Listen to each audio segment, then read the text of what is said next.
desarrollar esta actividad, que como Radio Club Cabancha Iquique nos enorgullece de poder estar esta noche teniendo esta reunión, este encuentro, a fin de entregar nuevas licencias de radioaficionados. Durante esta actividad, que obviamente el eje central es entregar las licencias, es entregar los certificados que los acredita como, primero, que aprobaron el curso de radioaficionados,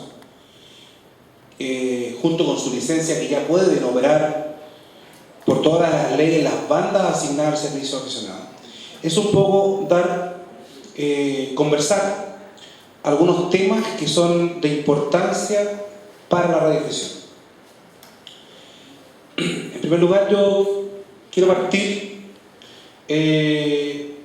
con un tema que hemos colocado esta noche, que hizo relación con lo que tiene que ver la radioafición en las últimas catástrofes naturales. La verdad es que cada vez que nosotros partimos un curso, hacemos una pregunta un poco siniestra a los cursantes. Seguramente los que estuvieron en el curso se deben acordar. Yo les pregunté cuántos de los que estaban en la sala en ese minuto estaban ahí porque querían ser radioaficionados, porque querían apoyar la emergencia, o una catástrofe, una ayuda de los demás. Y la verdad es que normalmente pasa de que más del 80% dice sí, yo quiero ser radioaficionado porque quiero ayudar en caso de emergencia. Y de ahí viene toda la explicación de que la radioafición no es eso.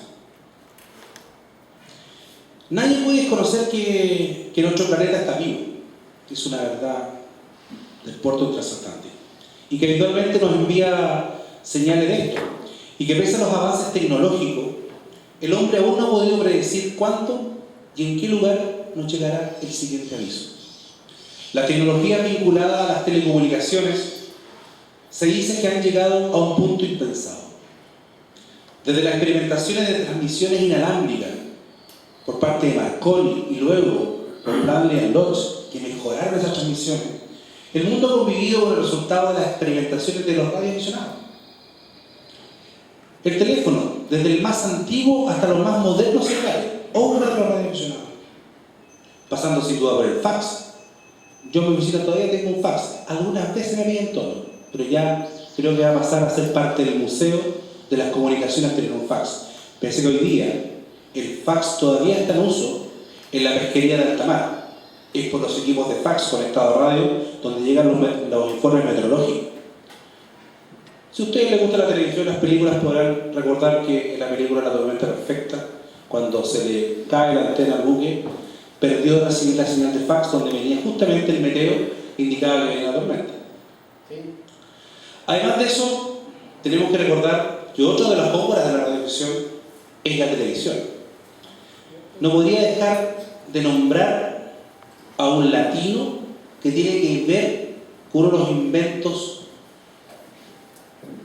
yo creo que para los más chicos, más importantes de la televisión a color. Ya hablo del colega X-Ray Echo 1 Golf Charlie, que para descanse, Silent Key, Guillermo González Camarena. Él, ingeniero, falleció a muy temprana edad en un accidente de tránsito, fue el que experimentó con la televisión a color. Obviamente luego todos sus inventos los compró la RCA y luego la NASA se hizo parte de mucho de eso, lo que permitieron las transmisiones bicolor desde las primeras sondas espaciales que mandaron hacia los países más lejanos de nuestra galaxia. Y obviamente hasta lo último que podemos tener es que lo que dice relación con la georreferenciación a través de satélites. Toda la información que viaja en los satélites desde y hasta la Tierra y las naves espaciales que se están desarrollando llevan tecnología que llevan la marca registrada de la radioafición. Una de las cosas que yo les contaba en el curso era que efectivamente uno de los requisitos sine qua non que tenía la NASA para poder ser astronauta era que tenía que ser radioaficionado visado por la ARRL, que es la entidad nacional norteamericana que dice que sí pueden o no ser radioaficionados en ese país. Por lo tanto, nadie que quiera ser astronauta no podría ser radioaficionado. Muchos países han cometido el error de creer que con lo que ya existe, con lo ya existente, y las últimas generaciones de esto, hablemos de teléfonos, radios, qué sé yo, pueden solucionar cualquier cosa. Pero lamentablemente la naturaleza le ha demostrado que no es así. Catástrofe tras catástrofe ha quedado de manifiesto que las comunicaciones tienen un solo intérprete capaz de leer esa partitura: los radioaficionados. El 27 de febrero del año 2010, Chile revivió en carne propia, y digo revivió porque ya teníamos el evento, ¿cierto?, del año 60 y de mucho más atrás. Revivió en carne propia la catástrofe que desnudó la precariedad de sus sistemas de comunicaciones en la línea de la protección civil. Años anteriores, y producto de los malos entendidos que hubieron ese tiempo, durante el terremoto de Punitani, la ONEMI había borrado de los planes de emergencia a los radioaficionados, supliéndolos con equipamientos de última generación, nunca probados en terreno y de un alto costo para el país. Pero en 2010 la cosa cambió.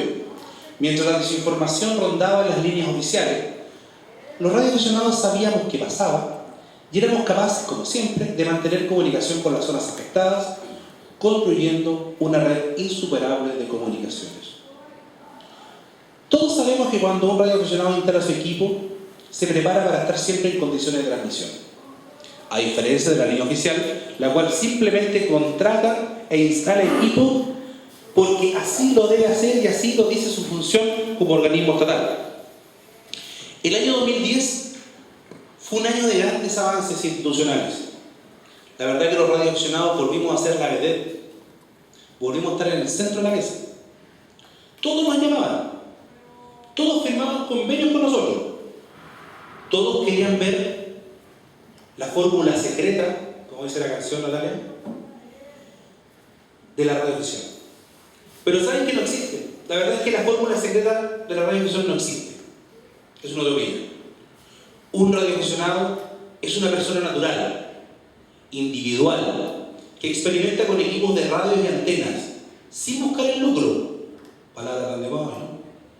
Y tras esto, de no buscar el lucro, se organizan radioclubes para compartir sus experiencias. Por lo tanto, y fue pregunta de examen, ¿cierto? ¿Qué es lo que es un radioaficionado? Ahí podemos tener una explicación más larga, incluyendo la parte de radioclub. Por lo tanto, eso es lo que es el radioaficionado. Es una búsqueda individual de experimentación constante. El año 2010, la red de radioaficionados en Chile dio soporte por muchos meses a la ONEMI, y aún lo sigue siendo. Recordemos que el año 2010, una vez pasado el tercer día, las baterías de las estaciones, y eso al segundo día, las baterías de las estaciones de celulares que estaban en los cerros, en la octava, la séptima región, quedaron sin carga. Se cayó la red, murió la red celular. La red de par de cobre también había caído por los cortes. Pero Radioluz Talcahuano y Radioluz Concepción, donde fue el epicentro, anotan en su bitácora algunas experiencias. Como por ejemplo la primera estación que se instala en la plaza de Concepción. Y se instala con una mesa y una silla que había arrastrado el tsunami y con baterías que recuperaban de los autos que habían dado vuelta y habían arrastrado el cola. Esa estación de C5J Charlie Eco 5 Juliet Alpha prestó servicio durante 10 días a la ONEMI. Y de hecho fue premiada así, lo destacaron, porque fueron las estaciones que inclusive desde muy lejos, incluyendo Iquique, los que tuvimos la oportunidad esas noches de poder contactarnos con ellos para pasar mensajes, búsqueda de familiares de gente que llegaba a golpear nuestras puertas, tuvieron que inclusive dosificar sus tiempos porque las baterías tampoco duraban, no había cómo cargarlas. No había cómo llegar de Santiago a Concepción con paneles solares o baterías recargadas. La cosa era complicada. Charlie Eco 3 Eco Tango Eco en un vehículo, Radioluz Carabineros de Chile, también son radioaficionados, no todos de ellos uniformados, por cierto, también salieron a una búsqueda. Y ellos llegaron a Iloca, fueron los primeros radioaficionados que llegaron a Iloca y se pudieron transmitir de allá y poder dar la nueva de lo que había pasado en ese punto, que es lo más cercano al epicentro. Y la verdad es que hay explicaciones que inclusive se han tenido, o hay conversaciones con ellos, y hay filmaciones que se han tenido que censurar por lo crudo de su versión, de lo que se encontraba. Y eso también sirvió para poder llegar con ayuda. Yo sé, por ejemplo, y aquí me refiero al bote salvavidas, ustedes luego de la información que se trajo de su salieron con una partida hacia allá. La verdad es que la información que llegaba era muy escueta, pero gracias a los radioaficionados, personas individuales y sin interés de lucro, se pudo saber de verdad lo que estaba pasando. Se pudo saber de verdad, paralelamente a la red oficial, lo que había sucedido 4 horas o 3 horas después. Es más, a mí me pega muy directamente porque nosotros esa noche, cuando respecto a la emergencia, nosotros estábamos en Iquique, yo en Alto Hospicio, con internet, de energía eléctrica, y a nosotros todos los sistemas internacionales nos decían que había una alerta tsunami. Nosotros transmitimos esa información. Esa información llegó a Santiago, esa información se trató de canalizar a ONEMI y no fue recibida. Porque hasta ese minuto, ONEMI todavía no tenía cerrada la puerta. Una semana después, éramos casi los dueños de ONEMI porque no se permitía que hubiera un acto de ONEMI sin la presencia de los radioaficionados. Y así sigue. El año 2014, de ahí me viajo de vuelta a mi ciudad, se nos dio otro aviso. La naturaleza fue muy sabia. Y después de 70 y tantos años que venía la amenaza, sucedió el terremoto de Iquique. Y como diría mi buen amigo Marcelo Lago, creo que todos lo conocen, la zona de subducción colapsó en un tercio. Colapsó justamente en el tercio de la cuadra de Iquique. Y eso también nos permitió demostrar que lo que habíamos empezado el año 2010, a 48 horas del sismo en el sur, Radio Cruz Cabancha inició de inmediato un operativo que en ese entonces duraba 2 horas, por VHF. 2 horas para saber con quién estábamos en radio atentos en ese minuto. El año 2014 se nos vino el terremoto, ese 1 y 2 de abril, y Radio Cruz Cabancha activó su sistema. Se activó tomando una difícil decisión de trabajar directamente con la municipalidad y dejar de lado a la ONEMI. Porque sabíamos que la ONEMI era un show de bodas. Sabíamos que la ONEMI estaba para sacarse la foto con el intendente a turno. Pero el trabajo duro había que darlo junto con los municipios donde se requería la ayuda. Es ahí donde Radio Cruz Cabancha y los radioaficionados de verdad trabajaron. Es ahí durante muchos días estuvieron en el COE, las primeras 48 horas sin dormir, muchas veces sin comida, trabajando, comunicando. La central de la municipalidad se cae. Y quien toma control de la central de la municipalidad es Radio Cruz Cabancha, su radioaficionado a través de la central que se instaló en el COE, que está ubicado en Castro Ramos con Pedro Ramos, el ex diamante de Béisbol, donde está la instalación hoy día. Eso lo ha demostrado que sirve. Y sirve tanto que ha llegado tanto la confianza del municipio que hoy día en materia de comunicación a quien llama es a Radio Cruz Cabancha, es a los radioaficionados para que indique cuál es la solución. Y luego de eso, Copiapó. Se viene la catástrofe de Copiapó, las lluvias que sabía que venían, que iban a colapsar el río. Ahí la red también funcionó muy bien. Se llegó a lugares donde no se tenía comunicación, habían garitas de carabineros incomunicadas. Estamos hablando de Diego Almagro y otras zonas. Y se trabajó con la red ya un poquito más afiatada, porque de 2010 a esta fecha habíamos trabajado.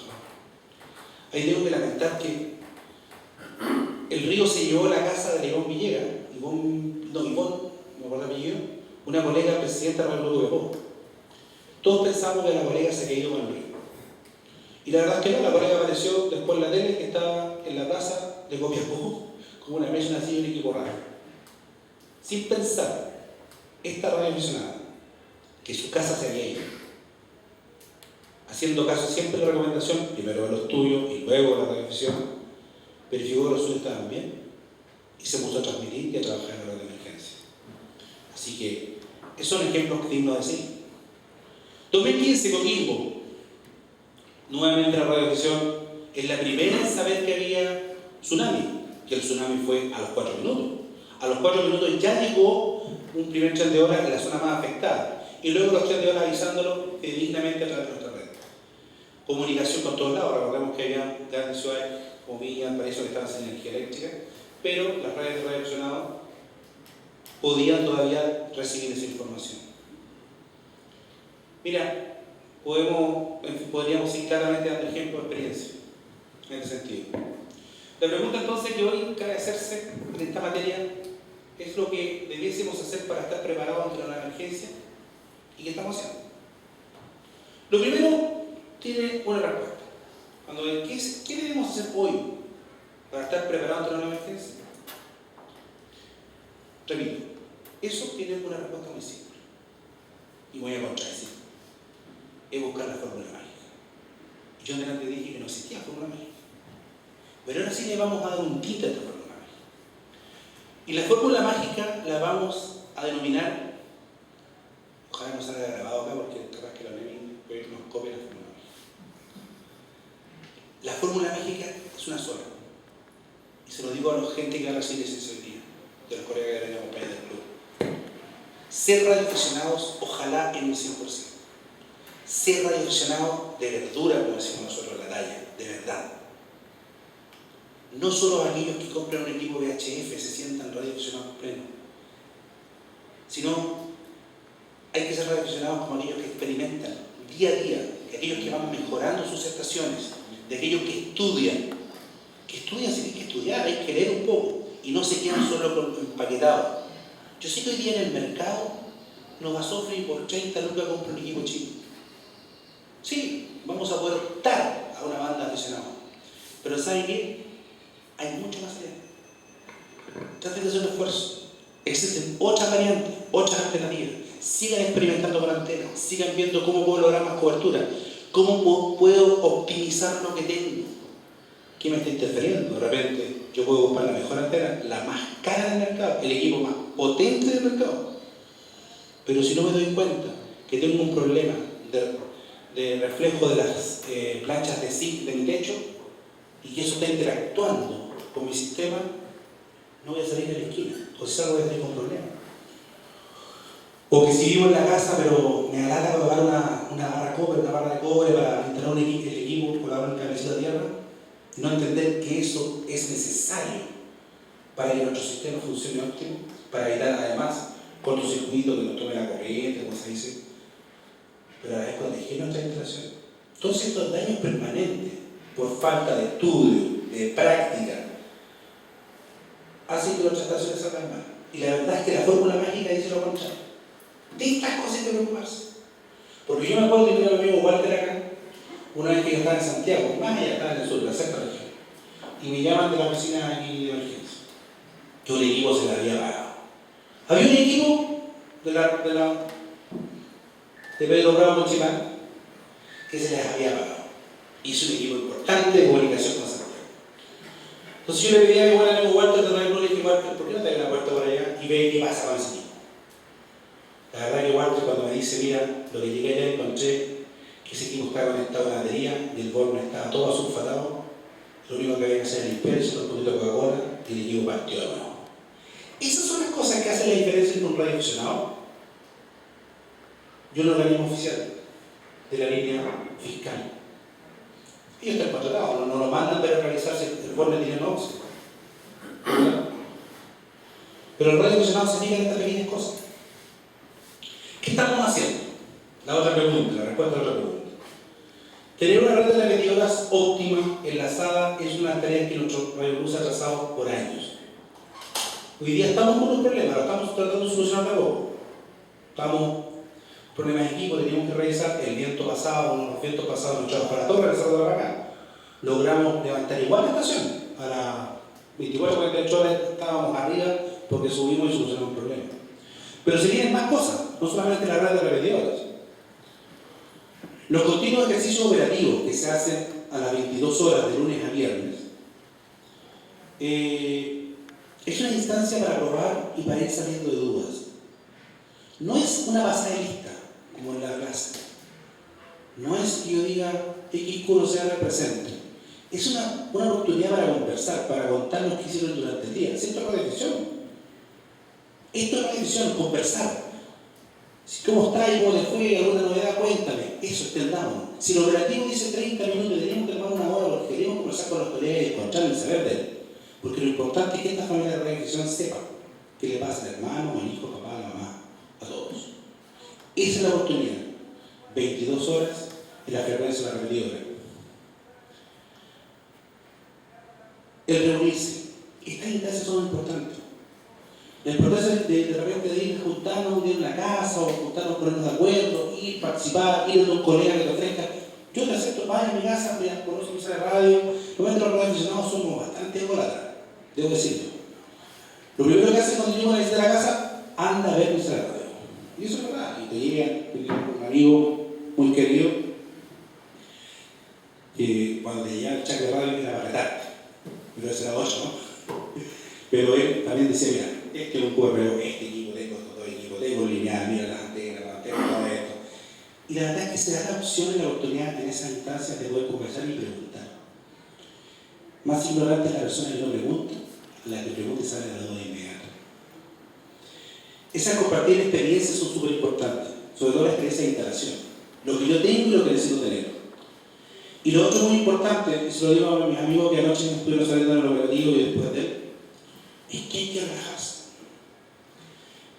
El hablar por radio es hablar, es conversar como si estuviéramos nosotros dos, sobre todo PH. Llevamos dos face to face. No se empaquiten con modismo o muletilla. ¿Saben qué? Los radioaficionados no somos robots a los cuales se les da un input y obedecen. Nuestro lenguaje tiene que ser claro, sin modismo ni muletilla. Alguien me dirá, ¿para qué existe el código Q entonces? Aquí tenemos un par de colegas que practican mucho la telegrafía. El código Q, la verdad es que se crea para la telegrafía. Justamente donde hay mensajes que deben ser cortos porque son tonos, se crea este código Q donde se crea un lenguaje propio para acortar frases que son normales. Cuando le digan, cuando quieran saber el nombre de alguien, díganle cuál es tu nombre. Y dicen, no, dame tu QRA, gran error. No. Cuando decirle, ¿cuál es tu nombre? Carlos. Perfecto. ¿Y cuál es? Mi nombre es Claudio. Entonces, esas cosas tenemos que ir cambiando. Otra cosa mariposa es cuando ya pasemos a HF y tengamos problemas de condiciones donde se requiere quizás dar la información justa y necesaria. Y quizás el mensaje para los que hoy reciben su licencia por primera vez es ese.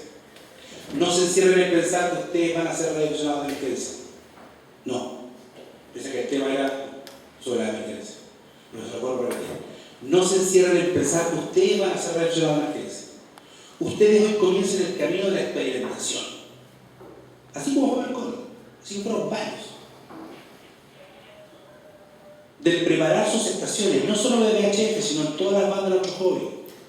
En el éter hay un universo de modos, bandas, frecuencias y muchas buenas experiencias esperando de ustedes. Si ustedes me siguen en esto, el día que se venga una emergencia, no se dan ni cuenta lo bien preparados que estarán. Así que 7-3 y buenos contactos. Muchas gracias.